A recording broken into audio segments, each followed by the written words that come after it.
What can you give? Oh, 10 rupees? All right, okay. See, they're not concerned because they're not getting their support from the people. They're getting their support from Krishna. So Krishna is providing according to the degree of their realization. See, these things are all very clear and very simple, but people who are imitating can't understand.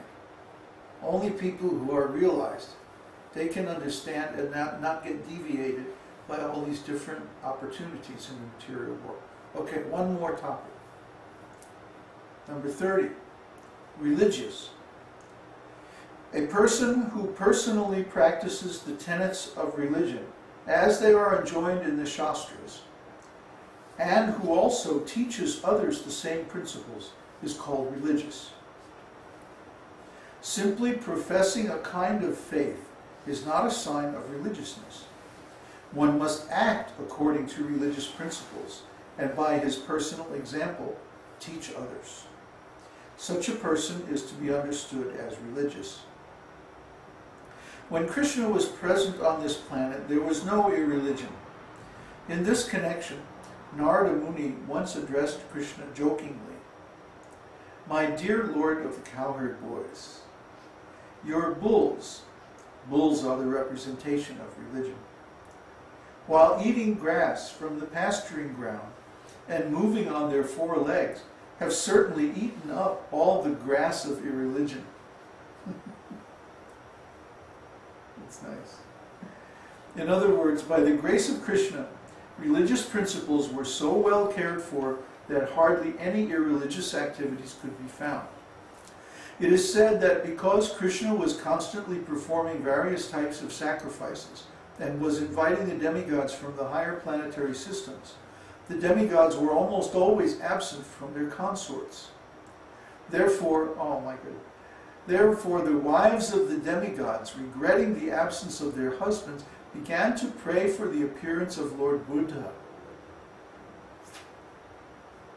Krishna's 9th incarnation, who appears in the age of Kali.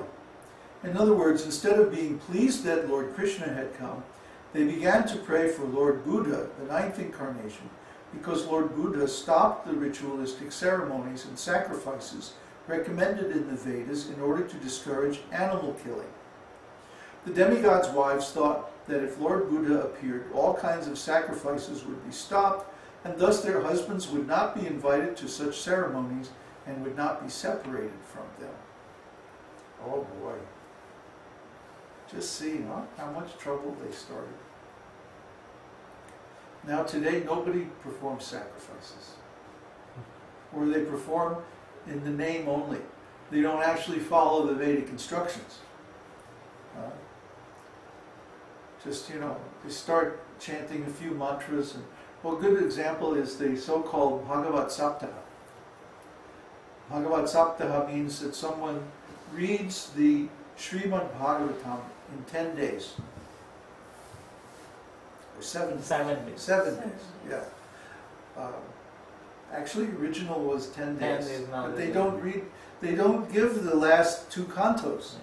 They don't even read the 11th and 12th canto. They only read the first 10 cantos in 7 days. And then, of course, many of the rascals, they jump directly to the 10th canto without going through all the other 9 cantos. And then, after all of that, you're expected to give them some money. Yeah. They're professionals. They're not really brahmanas.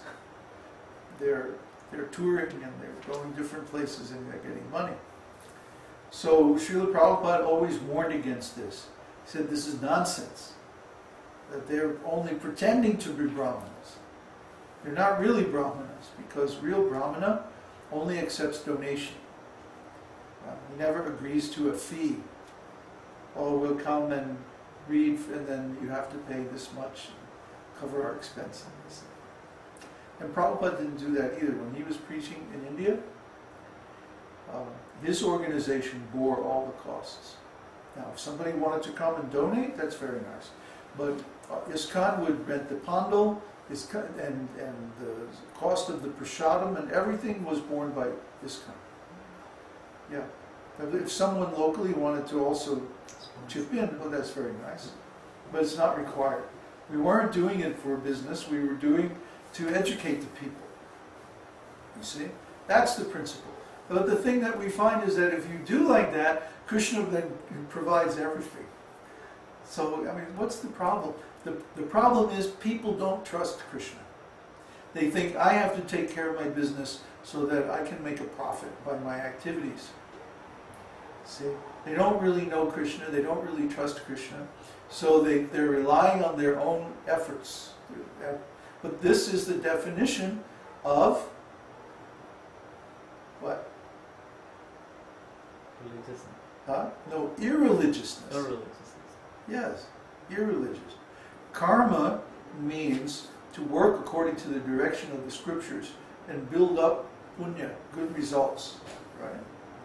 But vikarma means to work against the principles of the scriptures on one's own account, and then you accrue more material results that you have to come back again and accept in the future.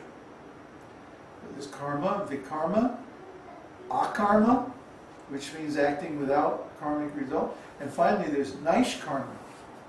Naishkarma means working on the transcendental platform. So that you get all transcendental results. These are all described in Bhagavad-gītā. So, one last paragraph. Sometimes it is asked, why don't the demigods from higher planetary systems come to this earth planet nowadays?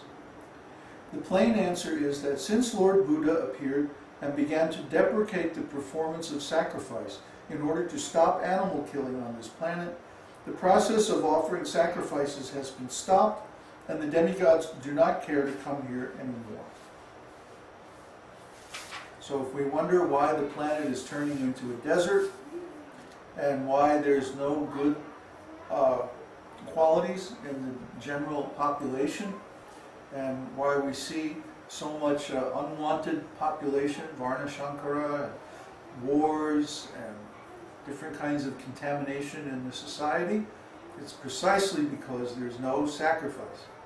So that's all right. We agree with Lord Buddha not to kill the animals. So let's just all perform Sankirtan, chant the name of God. And even if you don't like the name Krishna, that's all right. You want to chant Christ or Jesus or Allah or whatever you want to chant, whatever name of God you accept, Jehovah or whatever, you can chant that name. And because that name is the name of the Supreme in your particular culture, then that will give the result. Krishna will respond. He doesn't care what you call him. He cares that you do call him. And if you call him, then he will respond. That's the generosity, that's the magnanimous qualities of Krishna. So Krishna is so magnanimous. The problem is that we are rascals, you know. We don't want to spend our energy in satisfying Krishna. But the devotees know that the more that we satisfy Krishna, the more Krishna will satisfy us. But we don't have to work for our own benefit. If we simply work to benefit the purposes of Krishna, Krishna will arrange things so that we get everything that we need. And this is our experience. You know, I'm not just saying, this isn't just a sales pitch that, oh, you should take up this devotional service. Then you'll get this and you'll get that. No, the whole point is not to care whether you get this or get that, but to care about Krishna's pleasure. This is what Krishna wants to see. See, the gopis are so advanced because they don't care anything for their own pleasure. They only care for Krishna's pleasure. And they do everything for his pleasure, not for their own.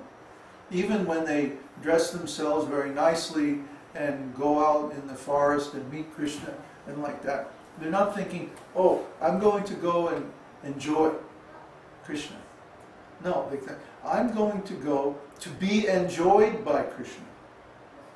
And so they dress themselves very nicely to increase Krishna's pleasure. You see?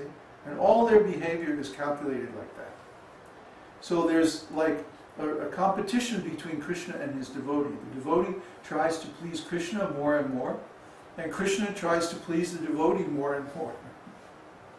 And so they have competition going on higher and higher and higher. And this expands unlimitedly and eternally and unending. So just imagine how wonderful the advanced stage of Krishna Bhakti is. You know, in the beginning it's a little bit difficult. You have to get rid of all your anarthas. You have to clean your mind and your heart. You know, and sometimes it's difficult. You have to look at many things that you don't want to look at in yourself and see, you know, so many bad qualities